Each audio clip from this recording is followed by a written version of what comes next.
알기 쉬운 생활법령 이야기를 나눠볼 텐데요. 자, 먼저 질문이 있습니다. 두 분 모두 운전하시죠? 네, 하고 있습니다. 운전하시고 네. 하시고요. 하고 예. 있습니다. 자, 그렇다면 첫 차를 샀을 때 기분이 어떠셨을지 궁금한데 곽 변호사님 어떠셨어요? 너무 귀여웠어요. 제가 첫 차를 하늘색 마티즈를 샀는데 네. 이름을 마동이라고 지어줬어요. 이름도 지어줬어요. 네, 네. 굉장히 아꼈던 기억이 있습니다.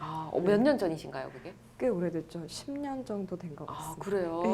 귀여운 마둥이랑 네. 함께 첫 차 운전을 시작하셨고 서 변호사님 어떠세요? 저도 마찬가지로 애칭을 붙였는데요. 네. 빵빵이라고 불릴 정도로 기분이 좋아서 빵빵, 예. 뭐 애칭을 붙여주기도 했고 또 네. 이제 사고가 나면 안 되니까 안전운행을 해야겠다라는 네.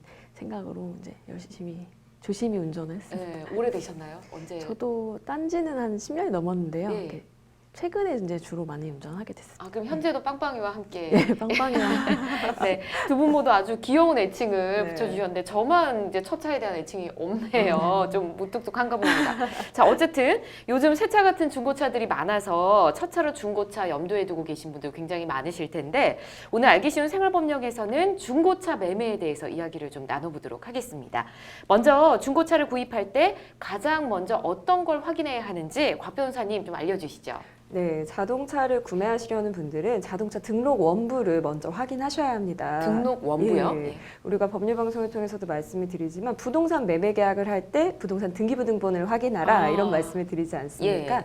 차량에서 바로 그 부동산 등기부등본 같은 역할을 하는 게 자동차 등록 원부입니다. 그래서 이걸 확인하시면 소유자가 누구인지 예. 또 근저당권이 설정돼 있는지 압류가 어떤 식으로 돼 있는지 이런 부분을 확인하실 수 있습니다. 그렇군요. 자동차 등록 원부 과연 그럼 어디 가서 확인을 해야 되는 건가요? 직접 가까운 차량 등록 사무소에 방문하셔서 확인하시는 것도 가능하고요. 네. 온라인으로도 확인이 가능합니다. 그래서 정부 민원 포털 홈페이지를 통해서도 확인하실 수 있습니다. 네, 잘 알겠습니다.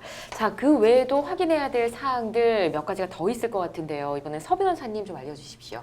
네, 자동차의 성능이나 상태 점검 기록부를 한번 확인하시는 게 좋습니다. 네, 자동차의 구조나 장치 등의 성능과 상태를 먼저 점검을 하고 또 이제 주행거리와 사고 유무도 그 차량의 중요한 요소이기 때문에 네. 반드시 확인을 하시는 게 좋습니다. 네, 알겠습니다. 일단 중고차의 경우 소유권 이전도 해야 될 것 같다는 생각이 드는데 소유권 이전 절차는 어떻게 될까요? 이 중고차를 구매하신 분들은 기한 안에 반드시 가까운 차량 등록 사무소에 방문을 하셔서 소유권 이전 등록 신청을 직접 진행을 하셔야 합니다. 네. 만약에 이런 정해진 기간 안에 이전 등록을 하지 않는 경우에는 범칙금이 부과될 수 있습니다. 그리고 1년 이하의 징역 또는 1,000만 원 이하의 벌금에도 처해질 수 있는 사안이기 때문에 네. 반드시 기간 안에 이전 등록하시는 부분 챙기셔야 할 것 같습니다. 네, 기한 내에 꼭 네. 신청을 해야 된다 해주셨고요. 소유권 이전 등록 신청이 혹시나 또 거부되는 경우도 있을 수 있을까요, 서 변호사님? 네, 이제 보험회사가 전손 처리를 한 자동차나 이제 거짓으로 등록 신청을 하는 경우 네. 또는 운수 사업 시에 인가 또는 신고 내용과 다르게 등록을 하는 경우에는 중고차 이전 등록 신청이 거부될 수 있습니다. 그렇군요. 알겠습니다.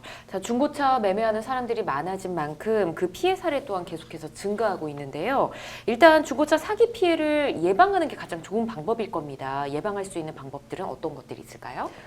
중고차 구입으로 인한 사기 피해를 예방하기 위해서는 네. 구입하려는 중고차의 가격이 적당한지를 먼저 확인하셔야 할 것 같습니다. 가격이 적당한지. 그렇죠. 예. 그래서 중고차의 경우에는 사실 차종이나 색상, 연식, 주행거리, 사고 유무에 따라서 가격이 너무 다르잖아요. 그렇기 때문에 중고차 매매 사이트나 네. 자동차 민원 대국민 포털 홈페이지를 통해서 구입하시려는 중고차의 시세를 먼저 알아보신 이후에 예. 차량을 구매하시는 게 좋을 것 같습니다. 그 외에도 이제 등록된 판매자와 거래를 진행하셔야 할 것 같고요. 계약을 진행하실 때 상대방의 신분증이나 또 구입하려는 중고차의 자동차 등록 원부 아까 저희가 말씀드렸죠. 예. 그래서 이런 부분들을 꼭 확인하시고 내가 실제 구입하려는 차량이 맞는지 그리고 고지된 대로 그런 기능을 잘 구비하고 있는지 이런 예. 부분들 꼼꼼하게 확인하셔야 할 것 같습니다. 네, 잘 알겠습니다.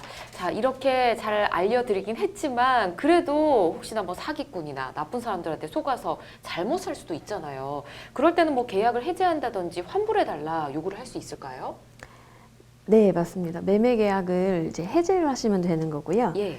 자동차의 주행이나 이런 사고 유무 등을 미리 고지받은 사실과 다르게 해서 판매를 한다거나 네. 자동차의 성능이나 이런 압류 여부 등을 거짓으로 알리거나 고의로 알리지 않은 경우에는 중고차 매매 계약을 해지할 수가 있고, 해지하게 되면 구입자는 자동차를 반환하고 판매업자는 이제 판매 대금을 다시 구매한 사람에게 돌려줘야 반환해서 되고요. 돌려줘야 합니다. 알겠습니다. 그렇다면 매매 계약을 해제하고 나서 이 잘못 구입한 차량은 어떻게 되는 건가요? 그러니까 마찬가지로 아까 그 판매 대금을 돌려주면서 예. 차량도 이제 원 주인에게 돌려주면서 이제 끝나는 것이죠. 해제가 돼서 끝나는 아, 것이죠. 그냥 네. 반납하기만 하면 그냥 다 끝나는 거군요. 예, 일단 매매 계약이 이루어지고 나서 다른 등록 절차를 거치지 않았다면은 네. 이제 그렇게만 해서 끝나는 것이고, 예. 만약에 이제 등록까지 마치셨다면 다시 등록을 예. 이제 말소하시고 음. 네, 돌려줘야겠죠. 그렇군요. 알겠습니다. 만약 중고차 거래로 인해서 또 분쟁이 발생할 수도 있을 텐데 이럴 경우에는 좀 어떻게 대처하는 게 좋을지요. 곽 변호사님 알려주세요. 네, 만약에 중고차 거래를 하시다가 이제 분쟁이 발생하는 경우에는요,